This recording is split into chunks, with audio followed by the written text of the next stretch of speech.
disorot media asing gara-gara kasus penggunaan jet pribadi waktu ke Amerika Serikat.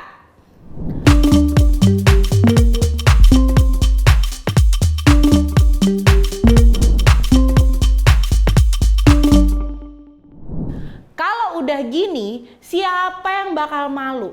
Ya, siapa lagi kalau bukan Kaesang dan Erinanya sendiri. Tapi kan emang mereka nggak punya malu. Gara-gara satu postingan di IG story sang istri, sekarang Kaesang harus berurusan sama KPK. Ditambah sang istri yang kabarnya lagi mengejar program beasiswa S2 di University of Pennsylvania, Amerika Serikat. Lagi disorot sama beberapa media asing.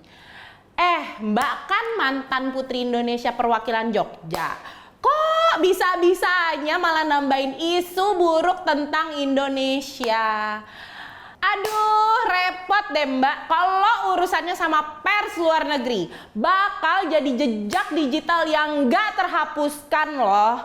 Apalagi kalau pemberitaannya agak negatif. Wah, bakal sulit tuh nanti kalau mau ngurus apapun. Yang udah-udah biasanya sih gitu ya. Mungkin hari ini si mbaknya ngerasa belum ada pengaruhnya.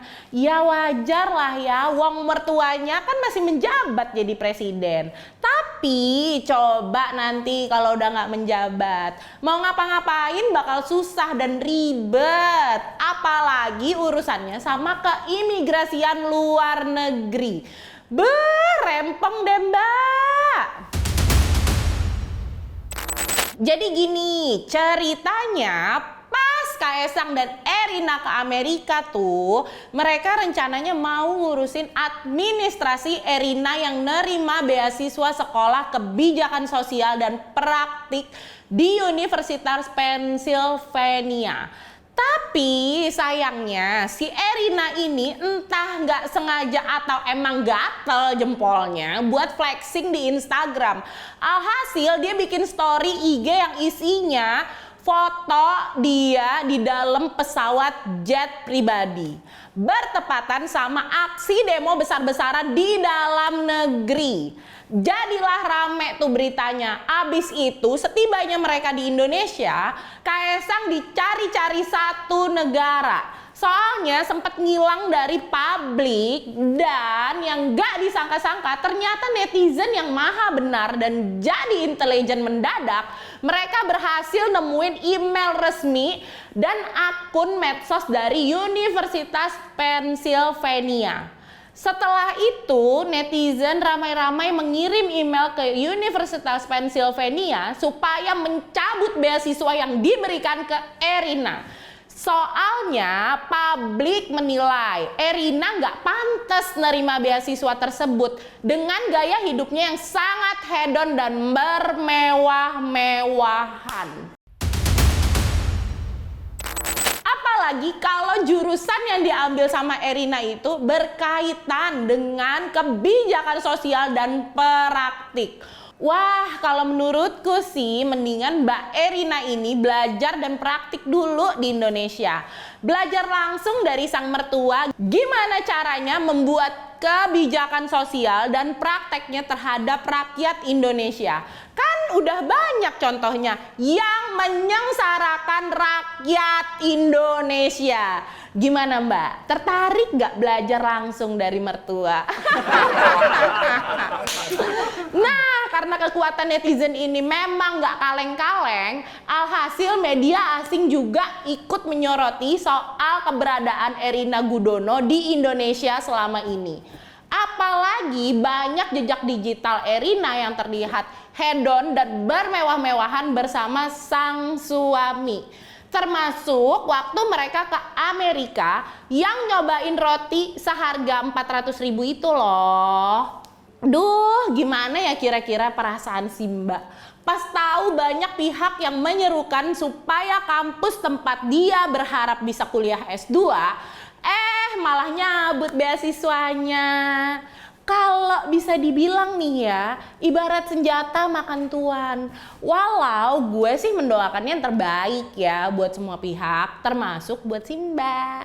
Memang nggak mudah buat ngedapetin beasiswa dari kampus luar negeri, apalagi di Amerika Serikat. Peraturannya ketat, seleksinya juga ketat, sekalinya udah dapet, malah netizen ngebongkar aibnya. Takut deh kalau udah berhadapan sama netizen. Ya, gue sih berharap ya supaya si Mas dan si Mbak belajar dari kejadian ini. Supaya nggak ngulangin lagi kesalahan mereka yang terkesan nyepelein penderitaan rakyat Indonesia.